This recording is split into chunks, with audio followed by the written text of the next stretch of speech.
Father, we thank you, Father, for this morning. Lord, we thank you, Father, for your presence in our lives. Father, we thank you for your precious word that you've given us, Lord, so freely.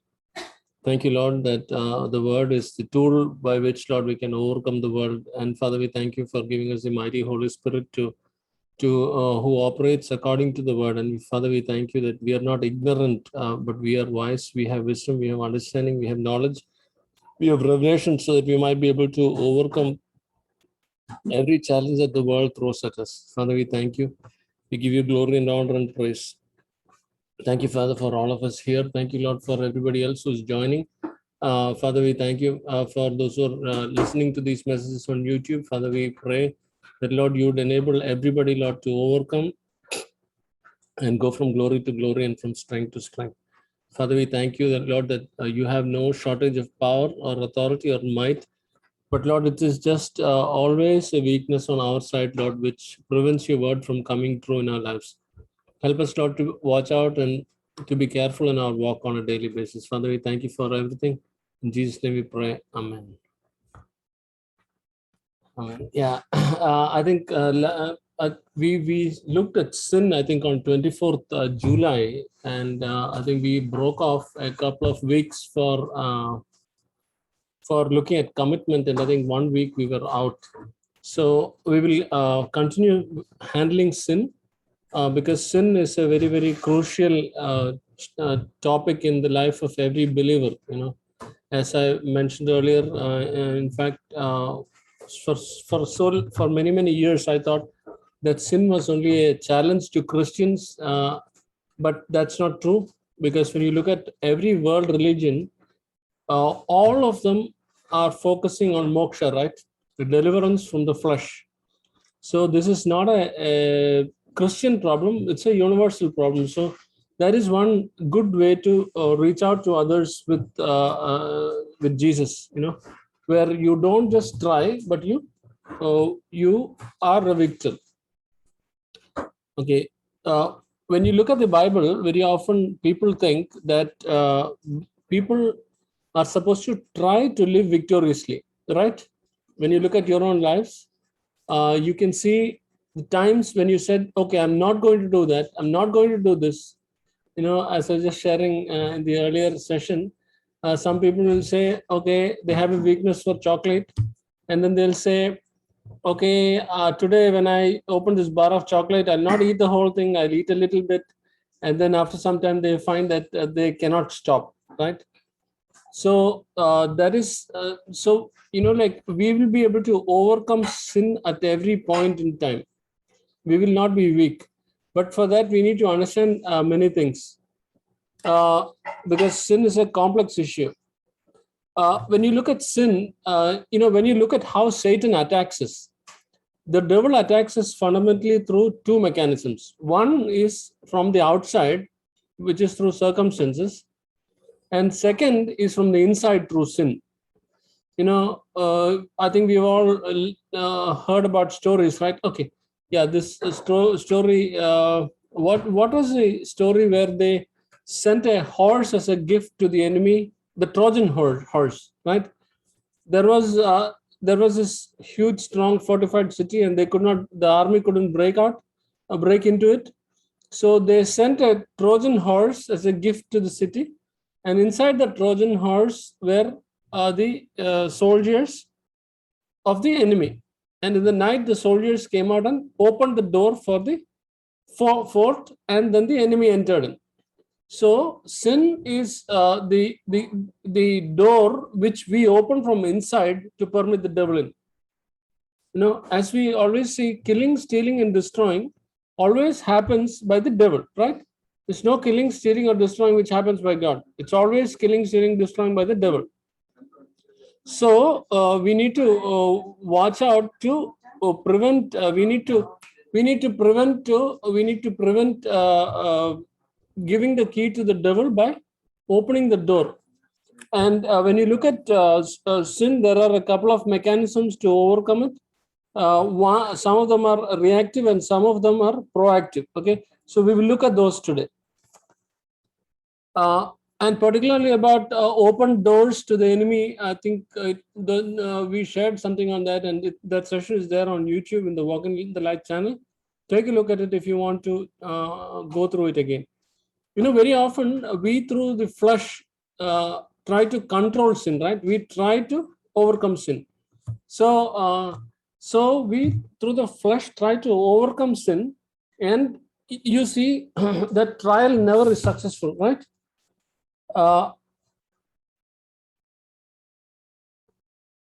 We have seen that, right? As I was just mentioning earlier.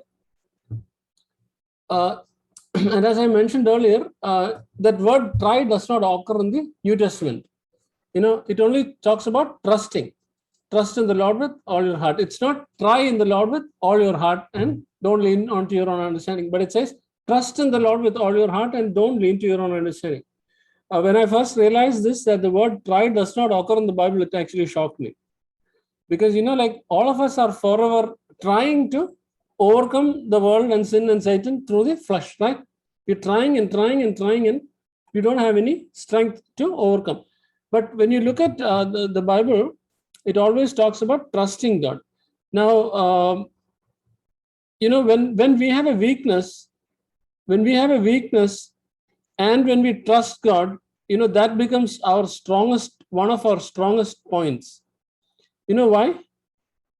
Because the Bible says, let the weak say, I am strong. Actually, that's part of a song, but you can see that principle in the Bible. It says, let the weak, 1 second, let me just pick up that verse for you. 1 second.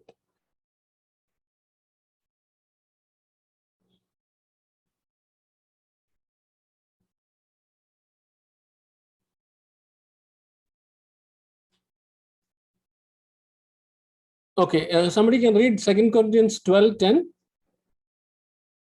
2 Corinthians 12:10.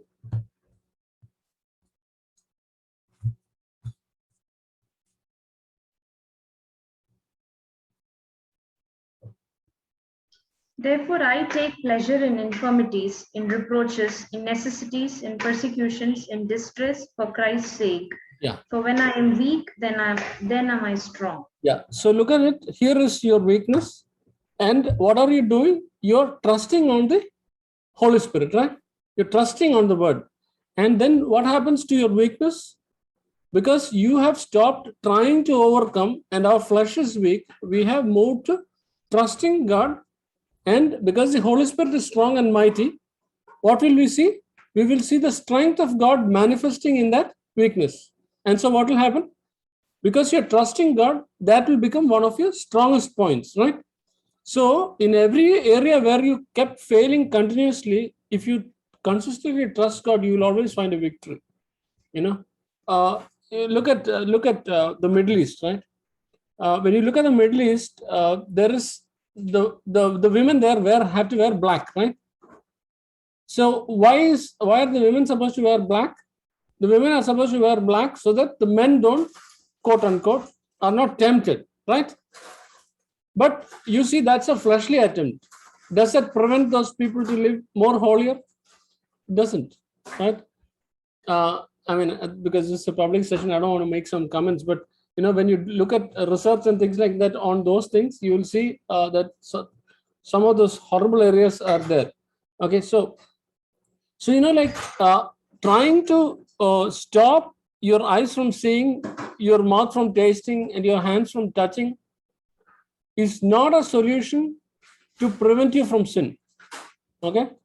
Some people say, as I was mentioning earlier about this chocolate thing, I spoke to another guy here, like I know him well.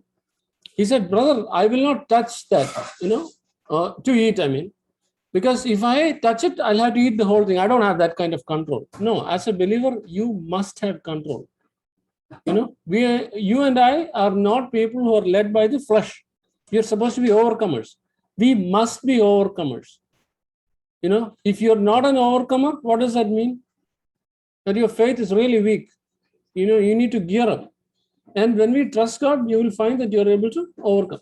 And this is something that I've seen often, that, there are times, now when people talk about sin, they are always thinking about the horrible things, right? killing, stealing, adultery, murder, all that stuff. But we don't need to go there. Sin is found in our daily life, right? Like turn with me to Galatians chapter 5. Galatians chapter 5, verse 22. Verse, you can read from 19 through 21. Now the works of the flesh are manifest, which are these: adultery, fornication, uncleanness, lasciviousness, idolatry, witchcraft, hatred, variance, emulations, wrath, strife, seditions, heresies, envyings, murders, drunkenness, revelings, and such like, of the which I tell you before, as I have also told you in the time past, that they which do such things shall not inherit the kingdom of God. Yeah, that they which do these things shall not inherit the kingdom of God. Okay, and I'm reminding you that as I've told you in time past, I'm telling you again. So when you look at all these things, very often, I don't know, as believers, a lot of people tend to skip over these things because they don't do any major things, right? We all tend to classify sin as major and minor. But I think I've probably mentioned here before, whether you throw a small stone into the pond or a big stone into the pond, both of them will go to the bottom of the pond, right? The big stone will make a big sound. The small stone will make a small sound. But both of them will end up at the bottom of the pond, right? So where it ends up is the same. There's no difference. So instead of classifying sin, we need to call a spade, as they say in English, right? So we need to be careful. And so when you look at sin, like for a number of years, I would go through this list often, not because I was off track seriously, but then whenever you sin, you're off track, right? You don't need to go too much out of track. Like I just want to point your attention to one thing here. Look at the word idolatry, witchcraft. I think as believers, we all know the meaning of all of these. But I just want to point out about witchcraft. What is witchcraft? When you talk about witchcraft, the typical thought is, okay, you go to a Satanist or to some guy, they kill a chicken, they kill a hen, or a goat or something like that, splatter blood and all that stuff. So when you talk about witchcraft, oh no, brother, I've never done witchcraft. No. But like witchcraft is illegal control. Okay. You've seen politics inside the house, politics inside the office, politics among the relatives, this person going and talking to that person about that person and poisoning this person's mind about that person. And so when somebody poisons somebody's mind about somebody else, what is the attempt? The attempt is to corrupt this second person's thought about that person, right? So, and then have you seen some people who will do some things so that you're forced to go and do this? You have no option, right? I've seen people like that. Are you able to relate to me? Okay, that is witchcraft. And when you look at, say, for example, even politics is definitely witchcraft. That's an illegal control mechanism. So when you look at all these things, you see that sin is not too far away from even inside the church. So that is why the devil has a free access to come in whenever he can. We needs to kill, to steal, and to destroy.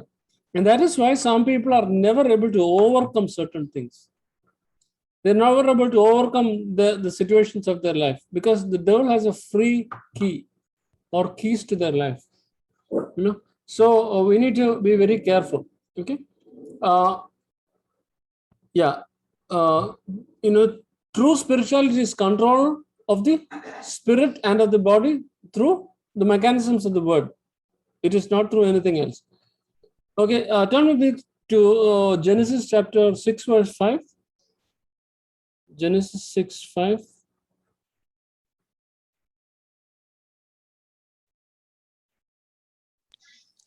And God saw that the wickedness of man was great in the earth, and that every imagination of the thoughts of his heart was only evil continually. Yeah, look at that. And God saw that the wickedness of man was great in the earth, and that every imagination of the thought of his hearts was only evil continuously. And it repented the Lord. Can you read the next verse? Yeah, and it repented the Lord that he had made man on the earth, and it grieved him at his heart. Yeah. See, look at believers and non-believers. It's a good idea to think, what does the Lord think when he looks at us? Does it upset him? Does it grieve him? Does the Lord has to hold his nose and say, "Oh my goodness, what is this guy thinking? Horrible." We don't want to go there, right? We want to always not grieve the Holy Spirit. We don't want to trouble the Holy Spirit. So, I mean, even though, like you can always repent and come back to God, that costs you time, that costs you effort, right?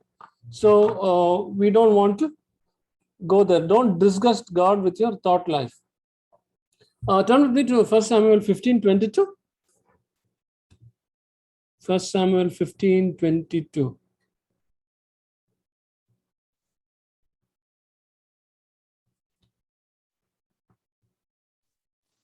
Samuel said, "As the Lord has a great delight in burnt offerings and sacrifices, as in obeying the voice of the Lord. Behold, to obey is better than sacrifice, and to hearken than the fat of rams." Next verse, sister. For rebellion is as the sin of witchcraft, and stubbornness is as adultery and teraphim. Because you have rejected the word of the Lord, he also has rejected you from being king. Yeah. So rebellion is as a sin of witchcraft. Sister, what version are you reading? Amplified. Amplified. Okay. I don't remember what the teraphim means, but yeah, teraphim means it's a household good luck images. Oh, okay. Okay. Yeah. So yeah, luck is a very common word in the world. Oh, you're very lucky. He's lucky. She's lucky. But as believers, we don't have anything called luck. We just have the blessing of God. And luck is accidental. None of our blessings are accidental. Things like dream catchers and all that. Oh, yeah. So so we need to be careful with rebellion and with witchcraft. When the Holy Spirit speaks to us, and if we constantly, it's clear, right? You can hear what I'm saying, right? Okay. When we constantly keep disobeying, what happens?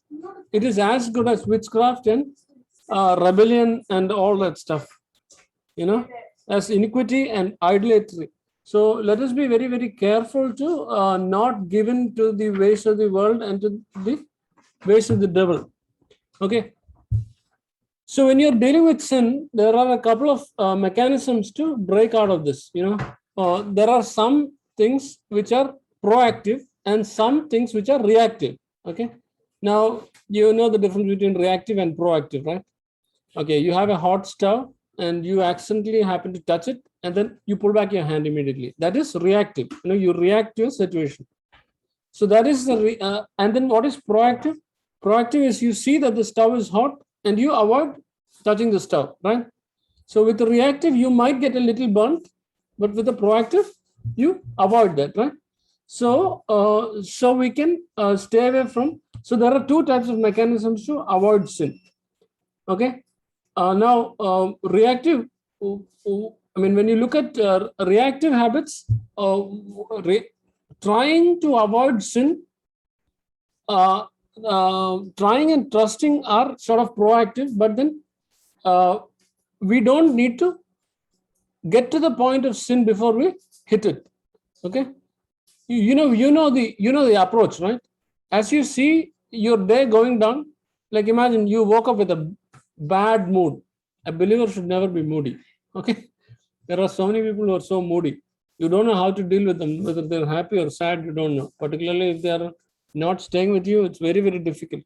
Whether they will blow up when you call them or whether they will be very, very sweet when you call them. So as a believer, we must always be easy to deal with. We must be people who are stable, founded in the word. And when we are founded in the word, it becomes easier for us to stay on track with God. So just keep focusing on the word, so that you might be able to walk with God. Okay, let me just skip to that. Okay, have you noticed in your personal life that there are times when you're not focused on anything as such? Scriptures come up, songs come up. Have you noticed that? No. Now that actually comes because of a overflow of the Spirit. Turn with me to Ephesians chapter 5, verse 19. Ephesians 5, 19 and 20.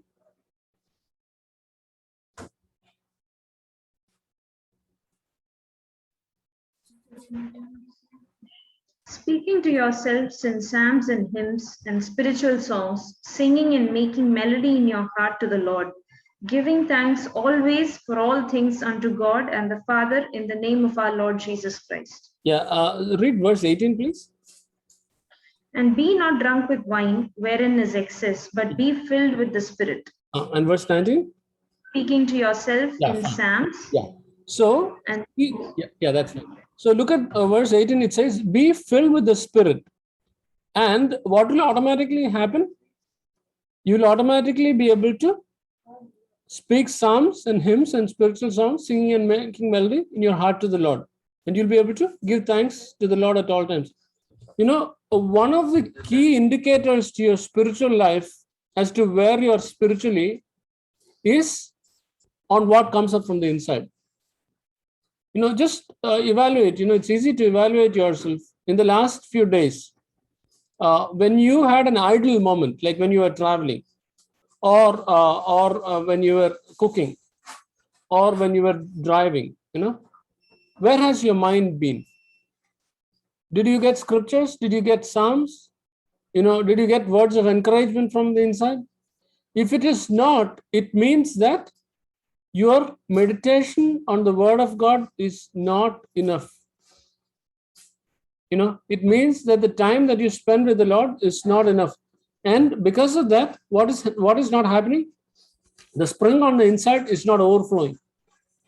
You know, so when you meditate on the word of God enough for enough time, what will happen? You will be filled with the Spirit. And one of the marks of, now you have the baptism of the Holy Spirit, and then you have the infilling of the Holy Spirit, right? The baptism of the Holy Spirit is only once when you speak in tongues, and that's a sign that you have already been baptized. But you need to be like a car needs to, you need to pour petrol into the car, right? Or onto a bike. You drive for some time and you need to pour petrol.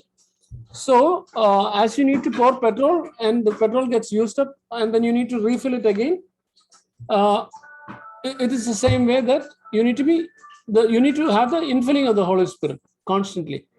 And if your meditation in the Word of God is good on a daily basis, then you will never be short of speaking to yourself in psalms and in hymns.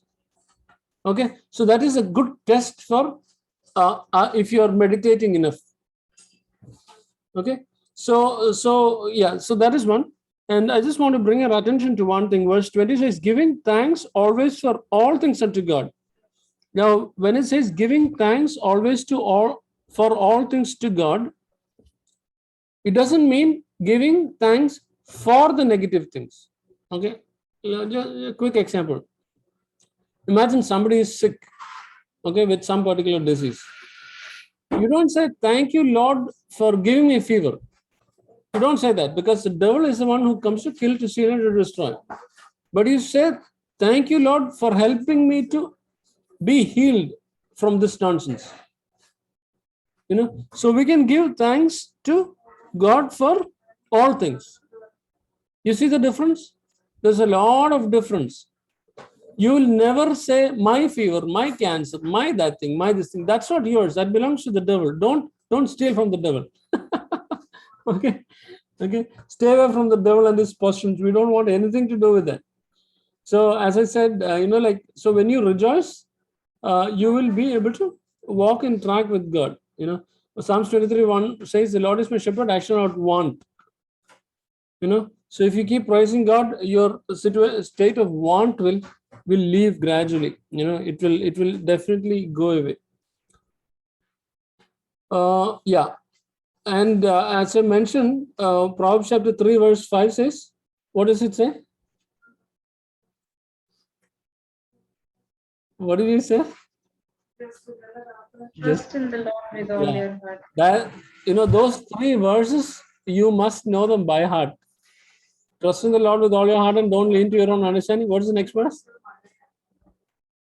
In all your ways. In all your ways acknowledge him, and he shall direct your paths. And what's the next one? Verse 6. Be not wise in your own. Wise in your own eyes. Fear the Lord and yeah, I got it. Yeah, those 3 verses are key to fulfilling God's plan for your life. There's such a key, some of those verses, I hear that verse, trust in the Lord with all your heart, come to me several times every day, almost. So when you look at those verses, it says trust in the Lord, and as I mentioned earlier, it doesn't say try in the Lord with all your heart. Okay, so just trust Him. So you'll be able to, and there are times when we are just about sinking, right? We know when we are about to sink. Okay, some things have happened, we're not happy, and then words can come up which are negative in our mouths, or our actions can be foul. So at that time, what do? When our own internal mechanisms fail and we just don't want to confess, there are times when things like that happens. You say, oh, I don't want to. All you do is, just lift your hand, lift your hand and shout out to the Holy Spirit to help, and if you're sincere, you'll find the Holy Spirit will pick you up just like that. Okay. So do these things. It's easy.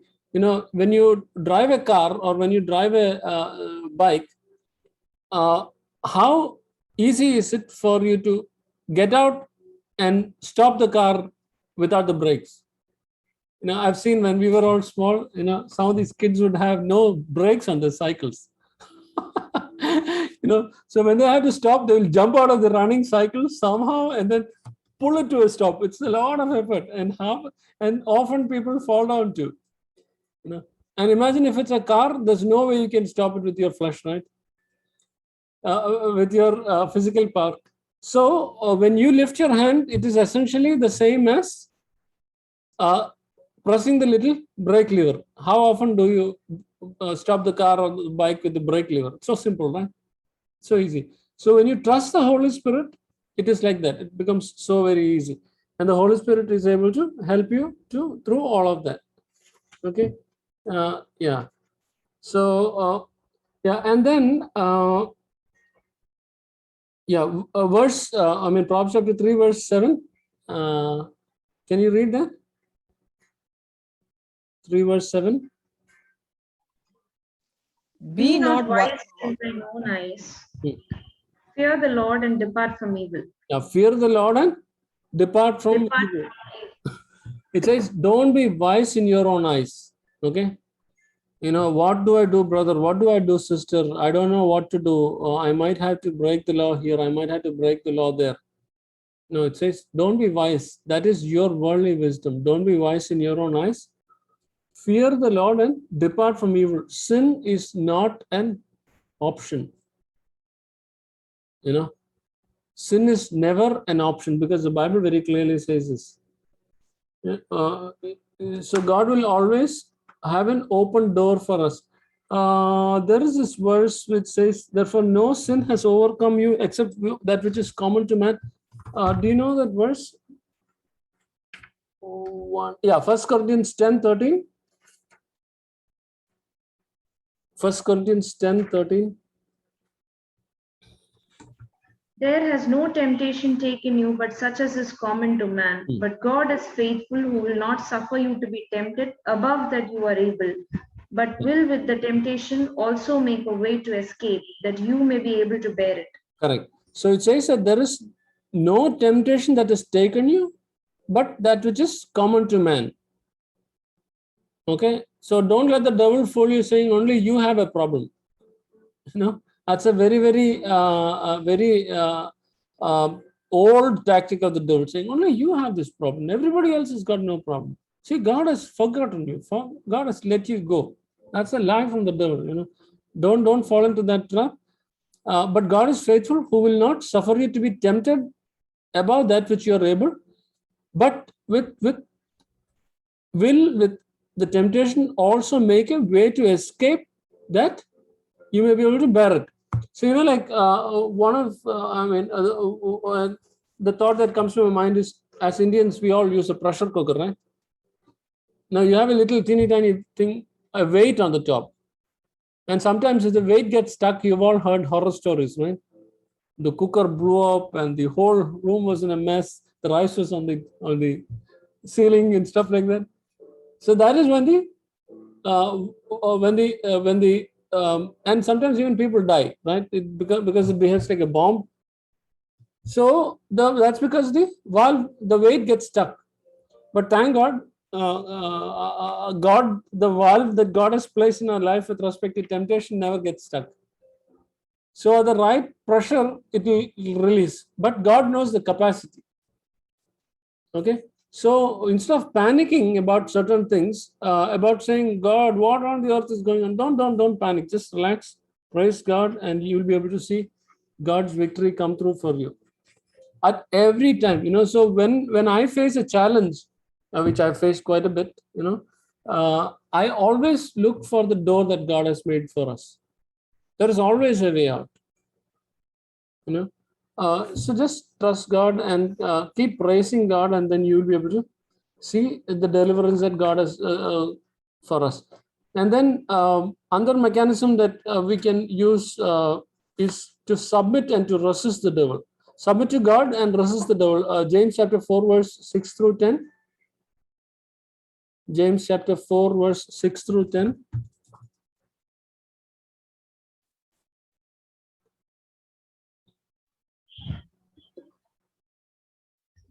But he gives more grace, wherefore says, God resists the proud, but gives grace unto the humble.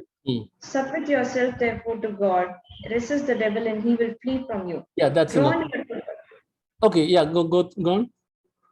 Draw near to God, and he will draw near to you. Cleanse your hands, you sinners. Purify your hearts, you double-minded. Yeah, fine. So it says that God resists the proud, but gives grace to the humble. You cannot resist the devil unless you submit yourself to the word of God and the Holy Spirit. And once you have a submitted life to God, what happens? When you resist the devil, he'll flee. There are two words. One is the word called a process, and one is a word called product, right? So what is a product? A product is what you get at the end of a process, right? Say, for example, you're making biscuits or you're making a cake. You go through some process to get the end result, right? You put the flour, put the butter, put the sugar, put that thing, put this thing, and then what do you get? You get this product called the cake. So walking with God is not a product. It is a process.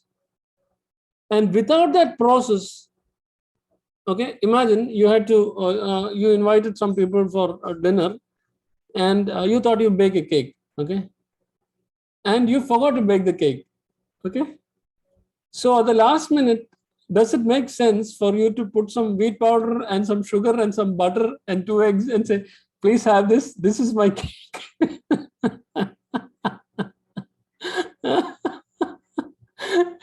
It doesn't make sense, right?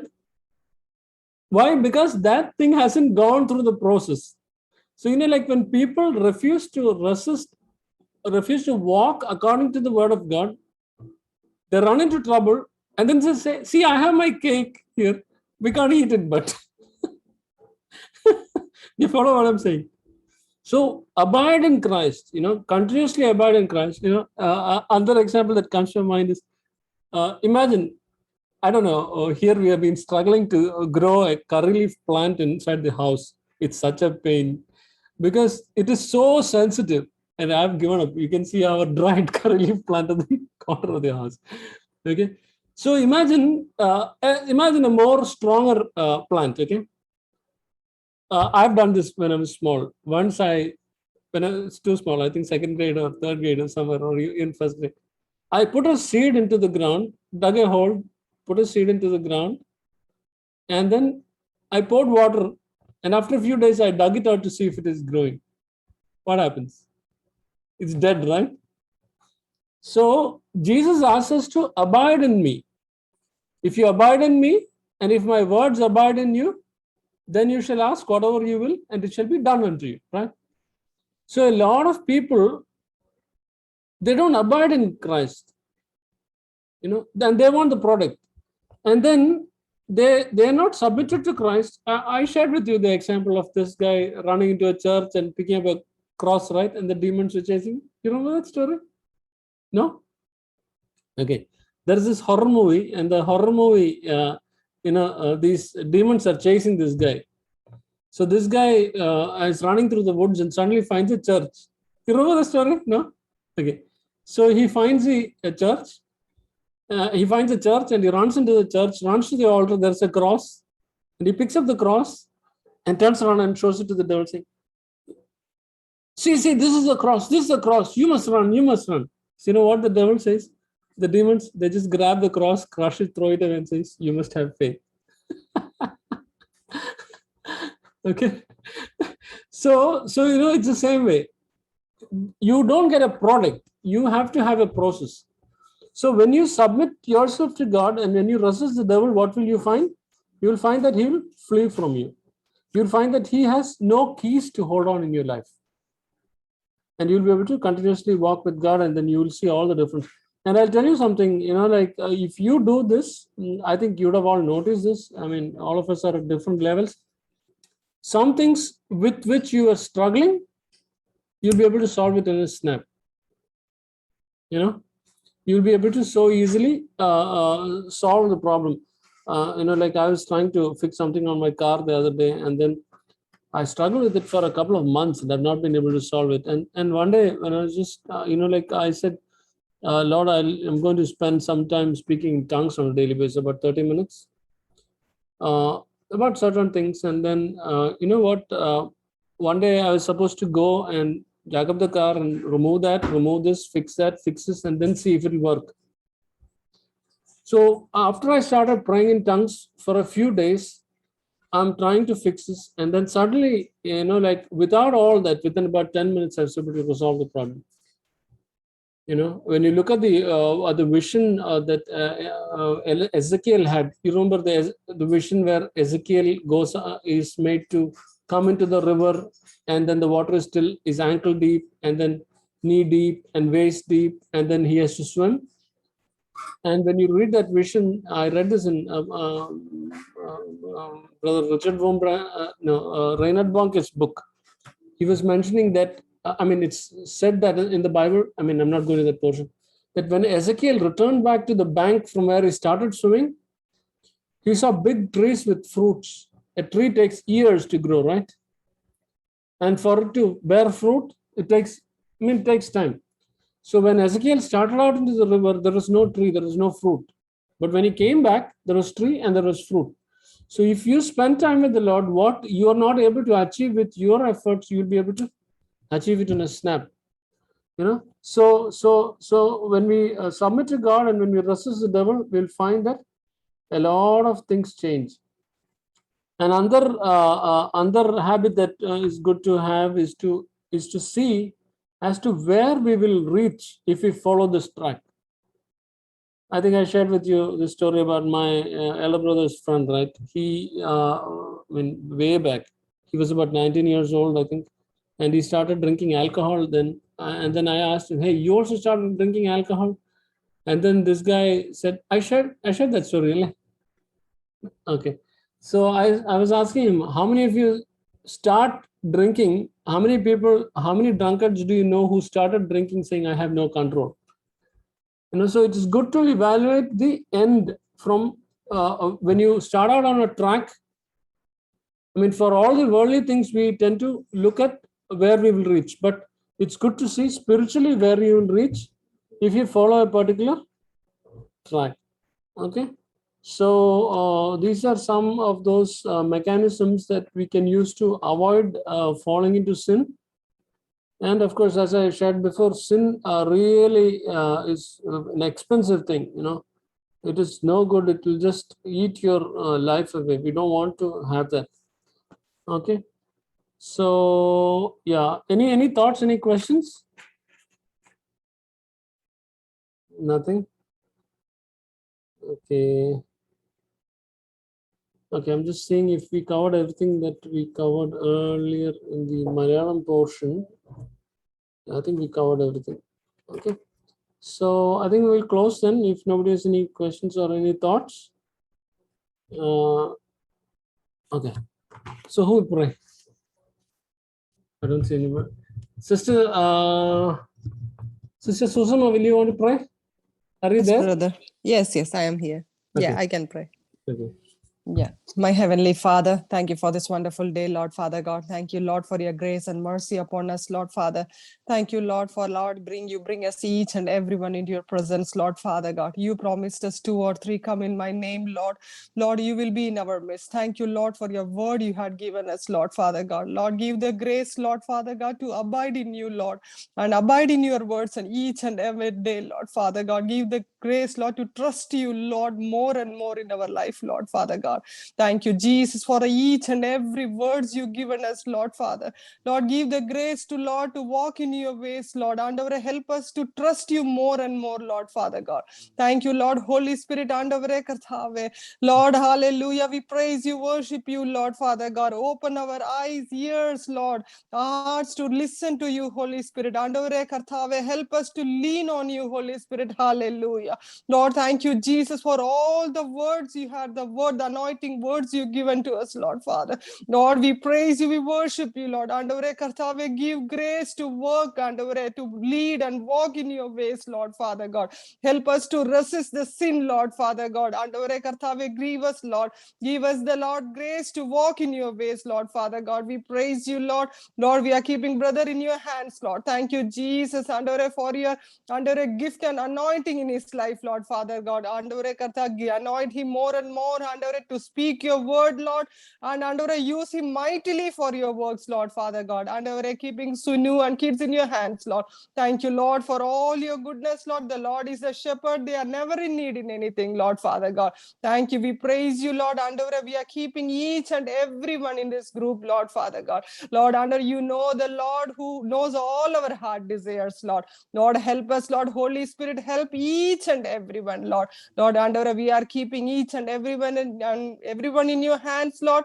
Lord, we are eagerly waiting for the next week, Lord, to hear the words from you, Lord Father God. Lord, be with us, guide us, Lord Father. Give us more grace, Lord, for us to do our work and sit in your presence, Lord Father God. Hallelujah. We praise you and worship you. Glorify your name. In Jesus' mighty name, I pray. Amen.